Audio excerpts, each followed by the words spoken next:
Okay. Krishna గారితో చేశాను, కృష్ణ గారి డైరెక్షన్లో యాక్ట్ చేశాను. డైరెక్షన్లో తర్వాత ఆయన డైరెక్షన్లో చేశాను. ఓకే. తర్వాత చేశాను, ఆయన డైరెక్షన్లో కూడా చేశాను. రామారావు గారు చేసింది ఆయన డైరెక్షన్ అక్కడే. ఆయనతో యాక్ట్ చేయడం కదా, ఆయన డైరెక్షన్ చేశాను. ఒకటే సినిమా కదా విశ్వామిత్ర. ఆయన డైరెక్షన్లో ఆయనతో పాటు యాక్ట్ చేస్తూ ఆయనకి డైరెక్ట్ 1-to-1 విలన్ చేశాను. అంటే ఎవరికి దక్కనే అదృష్టం, చాలా మంది. చాలా పెద్ద అదృష్టం అండి. అవునవునవును. చాలా పెద్ద అదృష్టం షేర్ చేసుకోవటం. అదొకటి. ఆయన అసలు ఫస్ట్ షాట్ అయిపోగానే నన్ను ఎంత ఓన్ చేసేసుకున్నారంటే ఆయన, అంటే taken me to the heart. Own చేసేసుకున్నారు. ఆ ఓనింగ్ ఆయన ఉన్నంతకాలం ఉంది.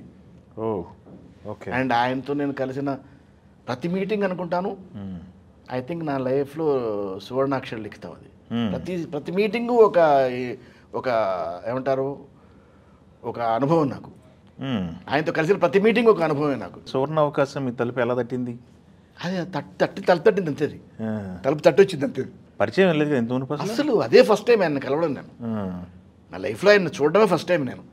అసలు మీరు ఒక్కొక్క ఆయనతో కలిసిన మీటింగ్స్ వరకే 1 గంట చెప్పుకోవచ్చు. అవునా? అంత ఉంది. బాగా. ఆయన ఫస్ట్ మీటింగ్ నుంచే మొదలు పెడితే 1 గంట సేపు చెప్పుకోవచ్చు కేవలం ఆయనతో ఉన్న పరిచయమే. రామారావు గారి గురించి. నాగేశ్వరరావు గారితో అయితే మీకు తెలుసు, అది అంత మనం ఎన్ని ఎపిసోడ్లను చెప్పొచ్చు. అవును.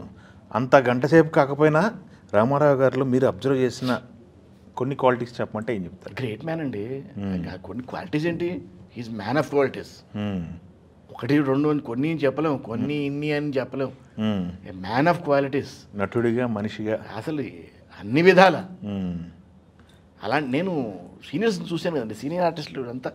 నాగేశ్వరరావు గారు కానీ, రామారావు గారు కానీ, అసలు వాళ్ళు ఎందుకు పెద్దవాళ్ళు అయ్యారంటే అందుకే పెద్దవాళ్ళు అయ్యారు.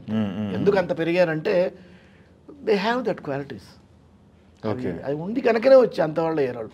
బికాజ్ అందుకే వాళ్ళు పిల్లర్స్ అయ్యారు ఇండస్ట్రీకి. సెట్లో వాతావరణం ఎలా ఉంటుంది? ఆయన కూర్చుంటే గంభీరంగా.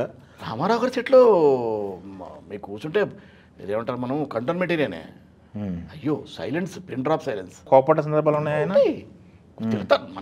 నేను ఎప్పుడు దాన్ని బయట ఆయన యాజ్ ఎ డైరెక్టర్ ఉన్నాయి, యాజ్ అన్ యాక్టర్ ఉండదు. As an actor very cool man. అంటే నేను ఆయన వేరే సినిమాలో నేను ఎప్పుడు చూడలేదు కనుక నాకు ఆయన కోపం నాకు తెలియదు ఆర్టిస్ట్గా. బట్ నేను యాక్ట్ చేసినంత వరకు నాతో పాటు ఆర్టిస్ట్గా చాలా కూల్గా ఉంటాడు. ఆయన మేకప్ వేసుకుని కెమెరా ముందుకు వస్తే చాలా కూల్గా ఉంటారు. Okay. But behind the camera director very ferocious. Very ferocious behind the camera. Very ferocious and very meticulous director అండి. బా అంత అంటే ఒక ఆర్టిస్ట్ అంత మెటిక్యులస్ డైరెక్టర్ అవ్వడం అనేది చాలా ఇట్స్ ఏ గ్రేట్ కాంబినేషన్. ఒక్క ఇన్సిడెంట్ చెప్పమంటే మచ్చుకి మీ జ్ఞాపకం ఒకటి బయటికి చెప్తున్నాను. నాకు ఫస్ట్ డే ఆయన తీసుకెళ్ళిన రోజున నన్ను ఆయనతో పాటు కార్వన్లో వెళ్ళాను. ఆయన Hyderabad was CM at the time. ఓహో, ఆ టైంలో సీఎంగా ఉన్నారు. Okay okay okay. సో ఆయన కార్లో కూర్చుని స్టూడియోకి వెళ్ళాను నేను ఆయనతో పాటు. కాన్వేలో, ఫుల్ కాన్వేలో వెళ్ళిన తర్వాత అక్కడ ఆయన నాతో చెప్పి అక్కడ వచ్చిన తర్వాత ఆయన అడిగారు, బ్రదర్ ఆ కార్లో వెళ్తూనే ఆయన చూశారు, ఏం చేస్తున్నారు ఏమిటి అని అడిగారు. ఓహో, ఇది తెనాలి రామకృష్ణ చేశాను సార్, ఇది చేశాను అంటే నేను ఆయన ఫస్ట్ టైం ఆయన కలుస్తున్నాను. నేను ఎలా మాట్లాడాలో తెలియదు, ఏం మాట్లాడాలో తెలియదు నాకు. ఎందుకంటే అసలు ఇండస్ట్రీలో నాకు ఈ టైప్ నాకు మాటలే తెలియదు అసలు నాకు. ఎందుకంటే నేను డమాలను పైన చెప్పి ఊడిపడ్డాను ఇండస్ట్రీలోకి. సో ఇండస్ట్రీ నామ్స్ తెలియదు మనకు. ఓకే. సో ఇప్పుడు మన పెద్దవాళ్ళు నేర్పిన సంస్కారంతో మాట్లాడటమే తప్ప ఇండస్ట్రీస్లో ఎలా బిహేవ్ చేయాలో కూడా మనకు తెలియదు. బట్ సంస్కారం ఉంది కనుక అలా సాఫ్ట్గా వెళ్ళిపోతున్నాం. అంతే. సో ఆయనకు నేను ఎంబడి ఏదో ఆల్బమ్ తీసుకుని వెళ్ళాను. ఏంటది అన్నారు. ఏదో ఆల్బమ్ సార్ ఇవ్వండి అన్నారు.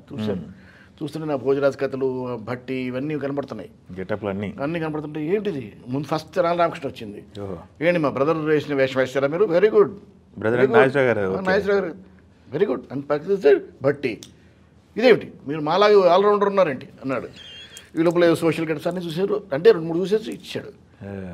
ఇచ్చేసి ఆయన ఇచ్చేసిన తర్వాత ఆయన అక్కడ స్టూడియోకి వెళ్ళాము. ఆయన సెట్స్ అంతా చూపించారు. అంతా కూర్చున్న తర్వాత బ్రదర్ ఏం చేస్తున్నారంటే నేను చెప్పాను ఆయనకి, సార్ నేను అడ్వకేట్గా ప్రాక్టీస్ చేస్తున్నాను. అప్పటికి వదలలేదా? అప్పటికి వదిలేసా. చేసేవాడిని నేను, ఇప్పుడు దీంట్లో వచ్చినట్టు ప్రాక్టీస్ చేస్తూ వదిలేసి వచ్చేసారా మీరు, గ్రేట్ అన్నాడు అని అందరికి చెప్పారు. ఆయన బ్రదర్ ప్రాక్టీస్ వదిలేసి ఇక్కడికి వచ్చారు ఆయన కళ కోసం, ఏం వేషం ఇద్దాం ఆయనకి అంటే అందరు గోక్కుంటున్నారు. ఆయనకి చెప్పే అంత ధైర్యం ఎవరికి ఉండదు. ఊరికి అడిగారు ఆయన అందరినీ.